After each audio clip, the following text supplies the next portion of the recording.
अगर आप ऑफिस या दूसरी जगहों के लिए कैब पर अपनी सैलरी का बड़ा हिस्सा खर्च करते हैं तो दिल थाम लें, क्योंकि अब ये मार दुगनी हो सकती है।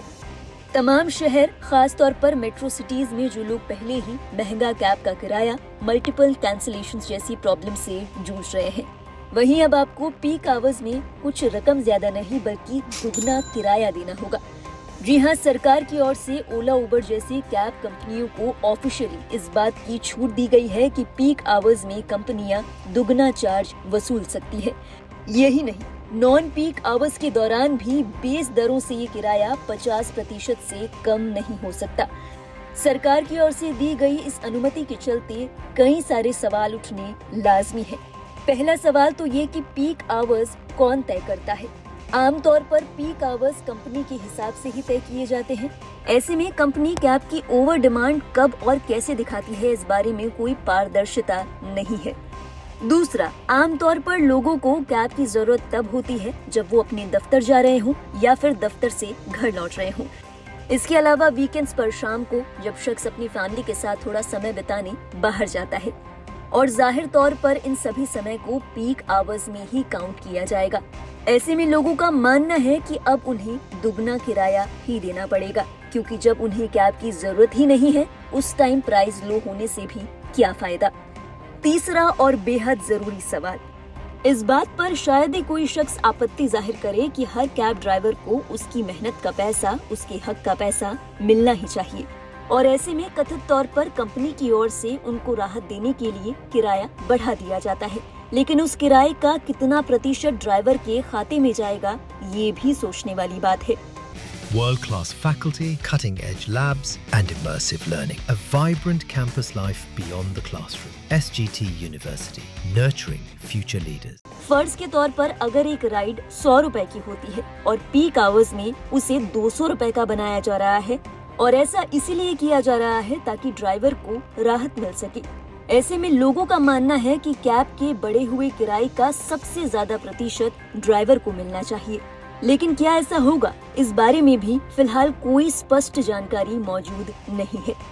खैर, सरकार के इस फैसले के बाद आम जनता का नाराज होना तो तय ही था। इसके अलावा अब तमाम विपक्षी पार्टियां भी सरकार को निशाने पर ले रही हैं।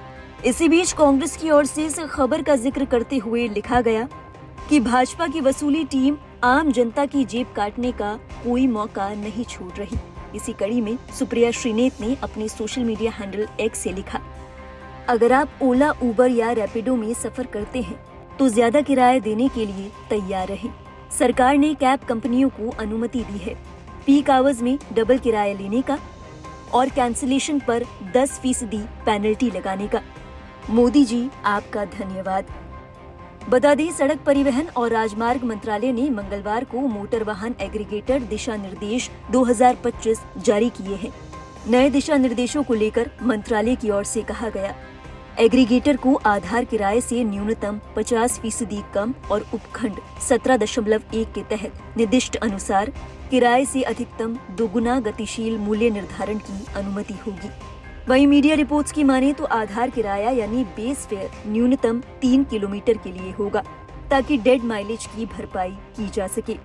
इसमें बिना यात्री के तय की गई दूरी और यात्रियों को पिकअप करने के लिए तय की गई दूरी के साथ उपयोग किया गया फ्यूल भी शामिल है। इन दिशा निर्देशों के अनुसार राज्य सरकार द्वारा मोटर वाहनों की हर श्रेणी या वर्ग के लिए घोषित किराया यात्रियों के लिए आधार किराया होगा, और इसी के साथ अगर आप कैब कैंसिल करते हैं तो इसके लिए आपको किराए का 10% जुर्माना देना होगा। हालांकि ये कैंसिलेशन फीस 100 रुपए से अधिक नहीं होगी।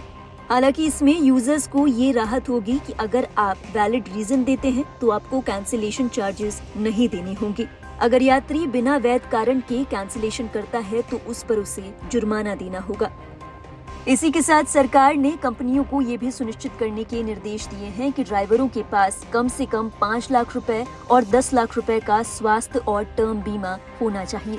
दिशा निर्देशों में कहा गया, किसी एग्रीगेटर को ऐसे वाहनों को अपने बेड़े में शामिल नहीं करना चाहिए जो वाहन से प्रारंभिक पंजीकरण की तारीख से 8 वर्ष से अधिक समय से पंजीकृत है, और उसे ये सुनिश्चित करना चाहिए कि उसके द्वारा अपने बेड़े में शामिल किए गए सभी वाहनों को अपने वाहन के प्रारंभिक पंजीकरण की तारीख से 8 साल से अधिक का समय नहीं हुआ हो। मामले में सभी राज्यों को 3 महीने के अंदर संशोधित दिशा निर्देश अपनाने की सलाह दी गई है।